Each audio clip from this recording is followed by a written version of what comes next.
Palestinians are returning to a devastated Jabalia camp in the north of Gaza as the Israeli occupation army has partially left. According to the World Health Organization and the Pan American Health Organization, an unprecedented epidemic is underway in the American continent as more than 8.1 million cases of dengue fever has been reported so far in 2024. NATO Secretary General has succeeded in getting some member countries to withdraw limitations on Western weapons so that they can be used against the Russian territory.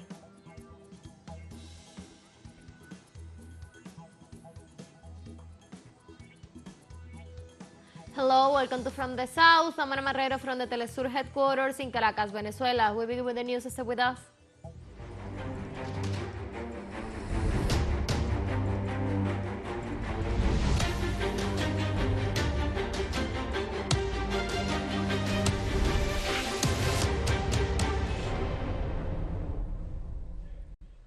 On Friday, local authorities in Palestine informed that residents are returning to a devastating Jabalia camp in the north of Gaza as the Israeli occupation army has partially left.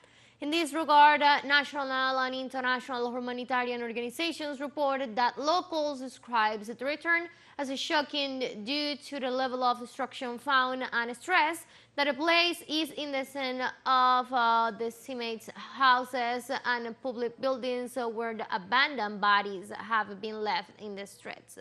Regarding the state of the area, Mohammed Basal, a civil defense spokesman in the north of the Gaza Strip, points out that around 70% of Jabalia camp has been completely destroyed, with more than 800 houses demolished.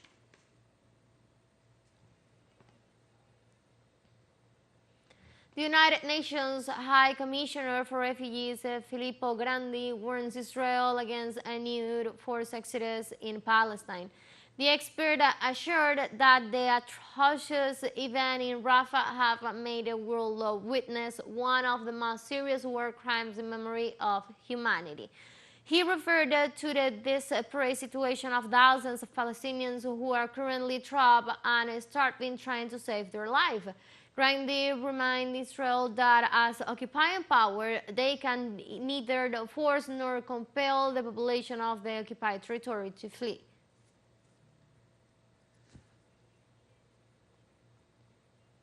In Palestine, more than 36,200 people have been killed in the Gaza Strip since the constant attacks of the Israeli occupation forces have intensified. AIM said the latest bombardment by the Tel Aviv regime health authorities reported the killing of thousands of innocent civilians, including children and women, while Palestinian authorities inform of the destruction of more than 1,000 homes in the vicinity of the Jabalia refugee camp in the Gaza Strip. The sources also confirmed the increase in the number of victims still under the rubble left by the aerial bombardment and ground incursions of the Israeli genocidal army.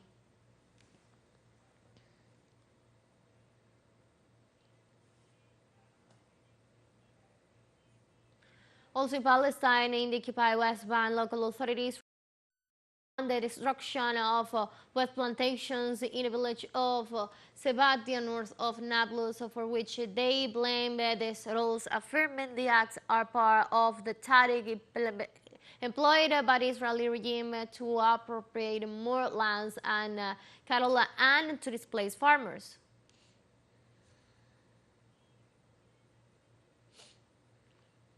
And still in Palestine, the civilian population of the occupied West Bank continues to be struck by the Israeli occupation army raids and bombardments. On Friday, local authorities report the injury of a young man after an assault in the northern West Bank city of Nablus.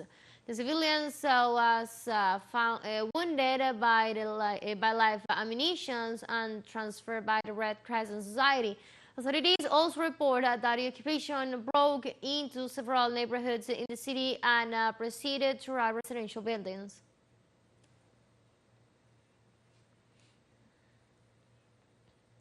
And on Friday, within the framework of the first date of registration of candidates for Iranian early president elections, 5 candidacies were registered. In this regard, Said Jalili, former chief nuclear negotiator and a member of the Assembly of Experts, was one of the politicians to be inscribed. Jalili acknowledging the challenges of running for the presidency and invoked the figure of Martyr President Ibrahim Raisi. It should be noted that during the first day of registration, more than 30 applications came to the Interior Ministry, but only 5 met the required conditions.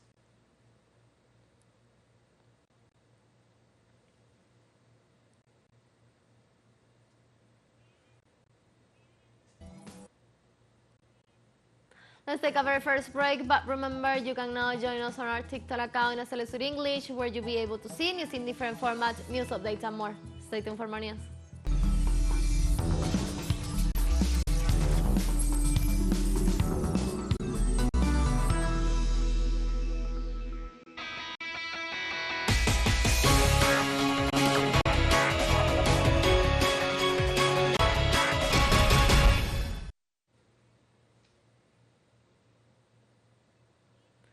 Welcome back to From the South.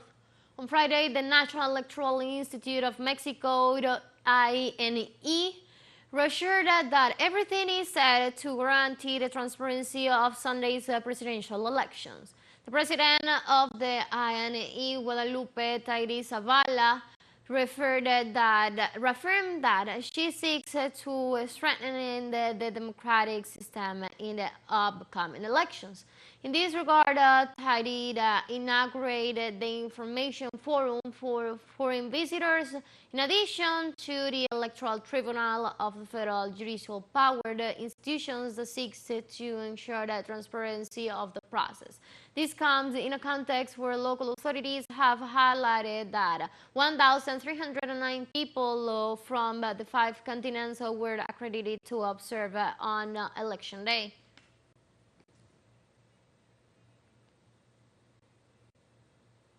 And in the American continent, more than 8.1 million cases of dengue fever that have been reported so far in 2024, according to the World Health Organization and the Pan-African Health Organization, an unprecedented epidemic in the region.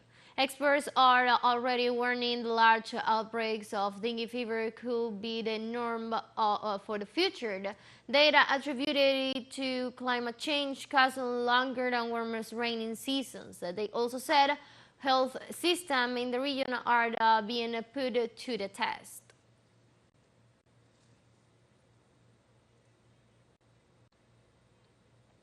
And on Thursday, President of Colombia, Gustavo Petro, required to speed up the process of making the agrarian reform in the country so that peasant farmers could receive more hectares. The head of state expressed the request at an event held in Pueblo Nuevo, a municipality in the northern department of Córdoba. During the gathering, Petro decreed the official granting of 6,000 land hectares in the region to agricultural workers and assured that his government intends to pay off the historic debt that Colombia has with the humble people.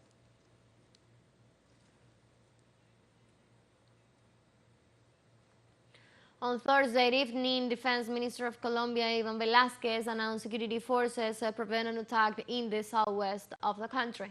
A coordinated raid among the National Police, the National Army, and their forces have with a heavy blow to the known FARC descendants operating in the department of Cauca. The Jacobo Arenas Western Bloc of the self-styled Central General Staff were planning an attack when intelligence work led to the arrest of alias Esteban in the municipality of Jambalú.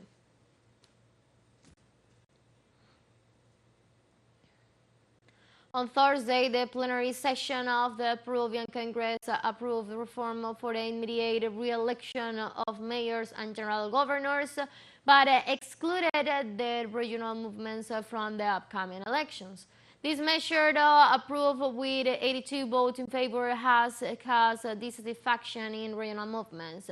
In this sense, Freddy Brakov, president of the Association of Regional Movements, rejected the approval, pointing out that it violates the fundamental rights to participate in the electoral process.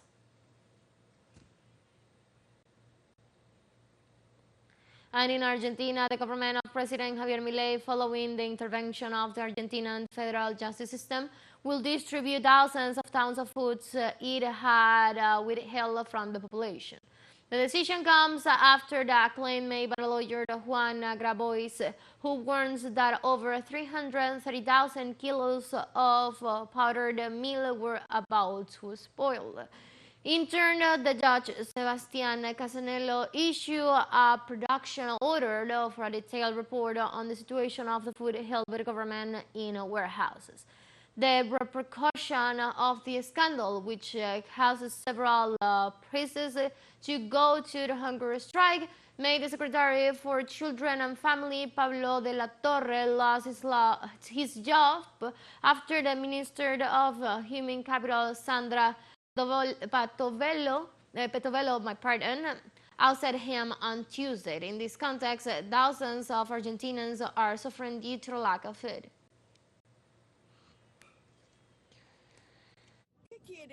The president says there are no starving people dying on the street. What does he want? He wants to see me dead on the street? It's about to happen. Since I drink mate tea, I'd rather drink mate tea for them to eat. And they eat it thanks to the little I can do. My pension is not enough, I get the minimum wage, and well, what shall I do? I don't know what to do anymore. Sometimes I think about going far away and committing suicide, killing myself. I am desperate. I don't know what to do. I need them to give me the goods because it used to save me. I used to go to the grocery store twice a day to pick up the food. And still in Argentina, human rights activist Nora Cortiñas passed away on Thursday at the age of 94. Tireless fighter, member of the Mothers of Plaza de Mayo funding line, Norita is remembered for her solidarity with the most vulnerable. Nora Cortiñas had undergone surgery last May 17th at the Modern Hospital for a hernia, which added to other pathologies that aggravated her condition and led to her death. Norita, as she was affectionately known, was a defender of human rights in the face of the atrocities carried out by the last military dictatorship in Argentina. In addition to being a social psychologist, she was one of the founders of Mothers of Plaza de Mayo, after the disappearance of her son Gustavo Cortiñas, who was kidnapped by the civic military dictatorship in the country on April 15, 1977. Norita Cortiñas was declared Doctor Honoris Causa by the Free University of Brussels, the University of Salta, and the University of Buenos Aires, thanks to her trajectory in defense of the rights of the Argentine population. Norita was a beacon in the struggle for the defense of human rights and always stood by those most in need. In Argentina, social and political organizations and citizens remember her for her relentless commitment to her country and her people. Let's take our last break, but before we invite you to join us on our WhatsApp community for our English-speaking audience, you can scan the QR code on the screen to join directly and share the link to reach more people. Concerns the news coverage of Latin America and the Caribbean, as well as the rest of the world. Stay connected and informed with teleSUR. One financial break, don't go away.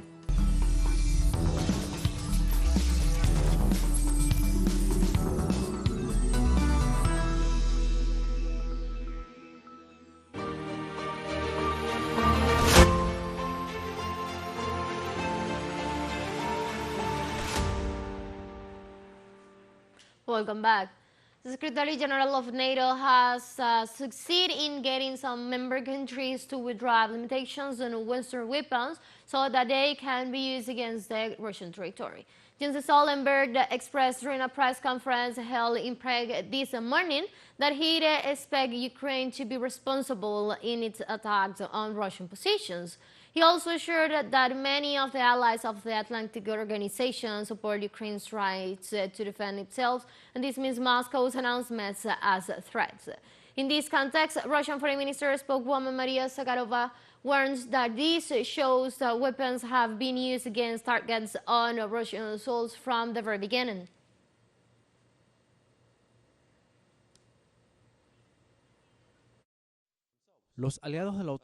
NATO allies support Ukraine to defend itself.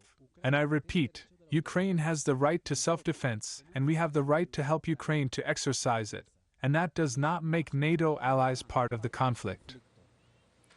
And on Thursday, Spanish Parliament gave the green light to a bill that will amnesty hundreds of Catalans secessionists involved in the failed secession attempt of 7 years. This way, the bill passed by 177 to 172 votes.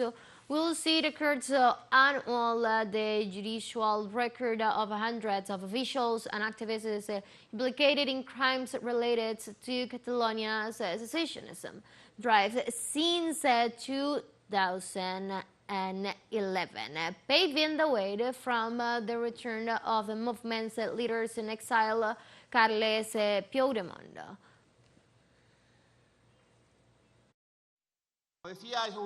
Europe has said yes to the amnesty, loud and clear, because it guarantees equality, separation of powers, territorial function, and what is more important, Europe has shouted to the four winds that the amnesty helps institutional and political normalization in Catalonia, and everything is thanks to this government. In Beijing, the governments of China and Bahrain established bilateral strategic alliances at a meeting between President Xi Jinping and King Hamad bin Isa Al Khalifa. During the gathering, issues of economic, commercial, and scientific interests were discussed, as well as current international and regional geopolitics. For his part, the monarch Al Khalifa highlighted Beijing's works to maintain peace and stability in the region, while Xi Jinping celebrated 35 years of China's ties with Bahrain and praised its ability to expand joint strategies to further their foreign relations to the highest level.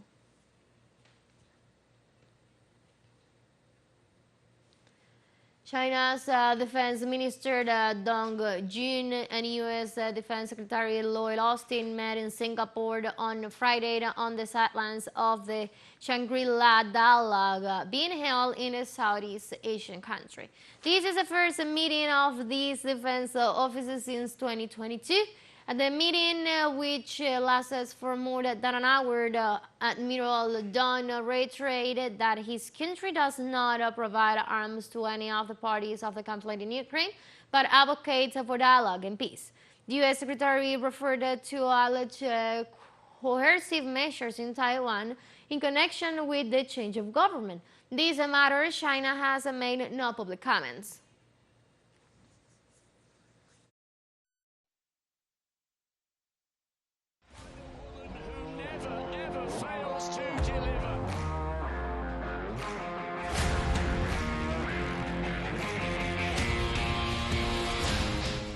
And now shifting topics. On Thursday, the Olympic flame of Paris 2024 traveled through the historic region of Normandy on its 12,000 kilometers tour to the French territory. Let's have a look.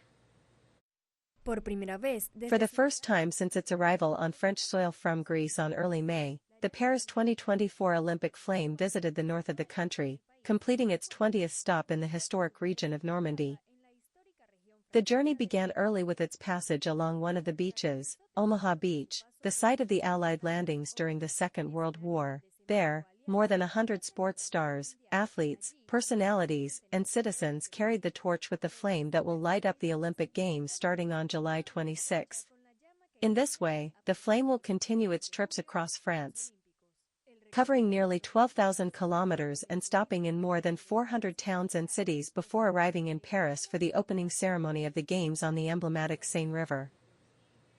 And in the United States, everything is ready for the National Basketball Association finals to begin on June the 6th, where the champion teams of the East and the West conferences will meet in the best of 7 series in search for the league championship. Let's see. After sweeping the Indiana Pacers, the Bolton Celtics secured their 23rd final appearance, having won 17 championships in franchise history, the last coming in 2008. This way, in 2024, the Celtics completed a back-to-back finals trip after losing to the Denver Nuggets in 2023. On the other hand, the Dallas Mavericks advanced to the NBA Finals after defeating the Minnesota Timberwolves in 5 games. It is worth noting that the Dallas team has only been to the NBA Finals twice, winning once in 2011 and then losing to the Miami Heat in 2006. In this manner, the Boston Celtics and Dallas Mavericks will meet for the first time in NBA Finals history, starting on June 6th. And with that story, we have come to the end of this news brief, but you can find these and many other stories on our website at telesurenglish.net. You can also join us on our socials. We're on Facebook, on X, and on Instagram as well. For Telesur English and from the South, I'm Ana Marrero. Thank you for watching.